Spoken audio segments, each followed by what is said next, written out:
नमस्कार। मौजूद हैं इस वक्त हम कालकाजी विधानसभा में और आज़ाद अधिकार सेना राजनीतिक दल है जिससे उम्मीदवार हैं दीपक कपिला जी। दीपक कपिला जी जो है रिटायर पूर्व में नगर निगम से इंजीनियर रह चुके हैं और पूर्व में लोकसभा का चुनाव भी इनने लड़ा है 2024 में। तो इनसे बातचीत करेंगे राजनीतिक मुद्दों को लेकर और कालकाजी विधानसभा से विधायक उम्मीदवार के तौर पर राजनीतिक मैदान में उतरे हुए हैं। तो इनसे बातचीत करेंगे। मुख्यमंत्री की सीट है कालकाजी और मुख्यमंत्री जी के खिलाफ एक बड़ा चैलेंज इन्होंने लिया है, तो इनसे बातचीत करेंगे। सबसे पहले स्वागत आपका। मैं आपका धन्यवाद देता हूँ उस चैनल का। मेरा नाम दीपक कपिला है और मैं रिटायर्ड एग्जीक्यूटिव इंजीनियर एमसीडी से हूँ। मैंने मेंबर ऑफ पार्लियामेंट 2024 में इलेक्शन लड़ा है।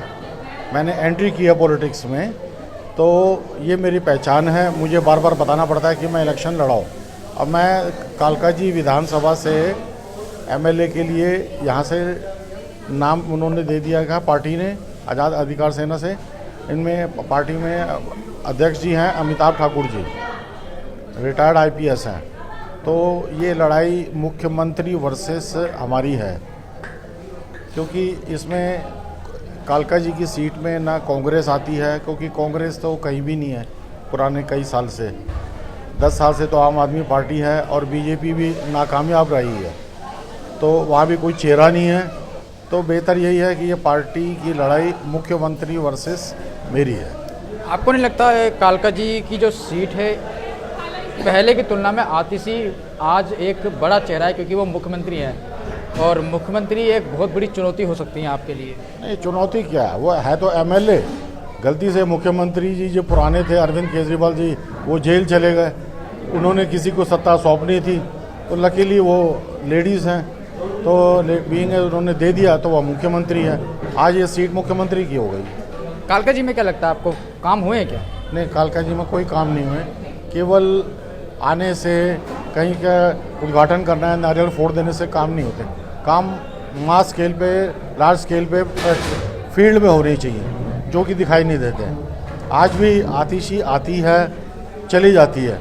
लगता ही नहीं है कि दिल्ली की कोई मुख्यमंत्री आई है और चली गई। सड़कों की सफाई नहीं हो रही, कूड़ा वहीं पड़ा हुआ है। मतलब कि कोई ये नहीं कह सकता कि चीफ मिनिस्टर का एरिया है ये।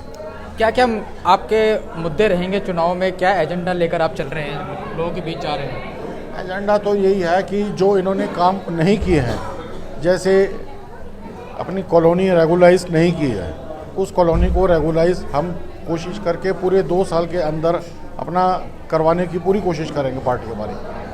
दूसरा, कहीं गोल चक्करों पे कालकाजी में पेशाब घर है, वहाँ इतनी बदबू आती है, उसको शिफ्ट कराना पड़ेगा और कोई पुराने बने हैं उनको नया मतलब जनरेट करना पड़ेगा। और झुग्गियों में चले जाओ तो सफाई नहीं है, कूड़ा परपट और नाली की गंदगी पड़ी है। तो ये सफाई रोज़ होनी चाहिए, इस ढंग से होनी चाहिए ताकि जनता को ये लगे कि काम हो रहे हैं प्रैक्टिकली फील्ड पे। झुग्गियों का जैसे कि आपने नाम लिया, झुग्गी एक काफ़ी सारी झुग्गियाँ हैं कालकाजी विधानसभा के अंदर और एक बहुत बड़ी आबादी वोटरों की वहाँ पे रहती है। तो झुग्गियों के लिए खास क्या योजना रहेगी? योजना क्या, वहाँ पे सारे कार्य करने पड़ेंगे प्रैक्टिकली जो पब्लिक चाहती है। सफाई हो, गंदगी हो, पूरी। और दूसरा जो नाली ड्रेन वगैरह सब है, पूरी सफाई होनी चाहिए। मैन होल सफाई, सीवर सफाई, सब कुछ। यहाँ तो दिल्ली में पानी पीने का नहीं मिलता, उनको पीने का पानी पूरी प्रॉपर सप्लाई देना पड़ेगा और सीवर भी प्रॉपर नहीं होता। तो ये दोनों 24 घंटे अवेलेबल, मतलब सही होनी चाहिए फंक्शन। अच्छा, जैसे कि अभी आम आदमी पार्टी का जो पूरा चुनाव हम देख रहे हैं, 6 रेवड़ी जो 6 योजना दिल्ली सरकार लागू कर चुकी है, उस 6 रेवड़ियाँ लोगों के बीच जाके उनको बता रही हैं। तो 6 रेवड़ियों के बीच इनका पूरा चुनाव है, तो आप किस तरह से देखते हैं इस चुनाव को? मैं तो ना रेवड़ी बांटूँ ना कुछ करूँ। मैं तो इतना जानता हूँ, केवल बांट देने से और कोई भी चीज़ फ्री की दे दें तो नहीं किया, उसके बाद ये कहते हैं मैं ये फ्री कर दूँ, वो फ्री कर दूँ, उससे क्या होता है? जनता सब समझती है, काम ही नहीं हो रहे। दिल्ली में गर्मियों में पानी की समस्या है 24 घंटे, बरसात में पानी आता है, वाटर लॉगिंग पूरी दिल्ली में है, आईटीओ में भर जाता है, मिंटो रोड में भर जाता है, जिसका हल इन्होंने 10 साल से नहीं निकाला है। मैं अगर एमएलए बनूंगा तो ये मेरा क्षेत्र रहे ना रहे, एज ए सिविल इंजीनियर कहाँ पर क्या ड्रेनेज सिस्टम है और क्या है, ये करना पड़ेगा। उन्होंने पीडब्ल्यूडी के इंजीनियर्स वगैरह से कोई अपनी काम नहीं करवाया, आप ये नहीं कह सकते। तो दिल्ली में समस्या क्यों होती है? अब सर्दियाँ आ रही हैं तो क्वालिटी इंडेक्स हो रहा है ऊपर नीचे। तो हर समय थोड़ी ना होता है कि पानी आएगा तो हरियाणा से आएगा, क्वालिटी इंडेक्स होगा तो पराली जल रही है। अरे अपने बलबूते पे आपने 10 साल में क्या किया है? केवल अपना मशीन ले ली, वहाँ पर पानी का छिड़काव कर दिया, जनता को दिखाने के लिए देखा हमने पानी का छिड़काव कर रहे हैं। तो ये काम साल भर से क्यों नहीं होता? पहले करें तो बेटर इम्प्रूवमेंट हो जाएगा। सर फ्री बिजली, फ्री पानी, महिलाओं को यात्रा फ्री, बुजुर्गों को यात्रा फ्री, ये बहुत बड़ी कामयाबी हो सकती है आम आदमी पार्टी की। उससे क्या होता है, जनता को मज़ा आ रहा है। वो कहते हैं फ्री फ्री हो रहा है इलेक्शन की आड़ में। ये फ्री करने से क्या होगा? तो ये कौन सा इन्होंने अभी आना है दोबारा? जब काम ही नहीं करेंगे तो आएंगे कहाँ से? आकर करेंगे क्या? फ्री फ्री करेंगे फिर हटा देंगे। अभी की बार इनका जो एनालिसिस है मेरा, ये 25 से 30 सीट भी नहीं निकाल पाएंगे। ये कहते हैं कि हम पार्टी बनाएंगे, मुख्यमंत्री बनाएंगे। कांग्रेस ना 3 में ना 13 में, वो 10 या 12 सीट निकाल ले, यही गनीमत है। और बीजेपी भी 25 से 30 के बीच में आई। जैसे कि आम आदमी पार्टी का आंकड़ा नाम बता रहे हो, सरकार नहीं बना पाएंगे, लेकिन बहुत सारे चेहरे इन्होंने इस बार इस चुनाव में चेंज करें, तो इसका फ़ायदा तो उनको मिलेगा ही। अब ये फॉर्मूला करें यूज़ एंड थ्रो, वो वाला ने कुछ नहीं होगा कि उसके चेहरा को दिखा दिया। चेहरे से क्या होता है? काम तो पब्लिक में होना है। इनकी पॉलिसी तो वही रहेगी, शराब की नीति लाए, पॉलिसी तो वही है, सरकार तो वही रहे ना। अब ये सोचे कि हमें 36 या 37 सीट मिल जाए, हम अपनी पार्टी बना लें, उससे क्या होता है? आपने 10 साल तो कोई काम किया नहीं, अब पब्लिक को दिखाने के लिए ये फ्री कर दो और नया चेहरा ला दो, उससे क्या होता है? मैं एज ए सिविल इंजीनियर खुद बोल रहा हूँ, मुझे बनाएंगे तो मैं साउथ दिल्ली में कहीं बारिश का पानी नहीं होने दूंगा। इवन मिंटो रोड और ITO का पानी भी निकलवाने की पूरी कोशिश करूंगा, चाहे वो मेरा क्षेत्र रहे या ना रहे। मैं MCD से रिटायर्ड हूँ, इतना तो हमें MCD वालों को आता ही है कि how to solve the problem, the drainage system कैसे करना चाहिए। अभी इतने साल से ये भी खुद इतने हाईली एजुकेटेड है, IIT से पढ़े हैं। अब IIT से पढ़े हैं, इन्होंने कोई प्रैक्टिकल कोई यूज़ ही नहीं किया कि CPWD के इंजीनियर्स को बुलाए, PWD के इंजीनियर्स को किसका सॉल्यूशन क्या है। वहाँ पर ऑटो डूबा रहता है, बस डूबी रहती है, 5 दिन हो जाए 8 दिन हो जाए, तो उसका सॉल्यूशन कौन निकालेगा? सरकार तो आएगी नहीं, कोई अमेरिका से या इंग्लैंड से कोई आदमी आएगा नहीं। तो IIT पढ़ने का उन्होंने कोई एडवांटेज ही नहीं है, इतने हाईली एजुकेटेड होते हुए भी। सर रोजगार और करप्शन एक बहुत बड़ी बीमारी है जो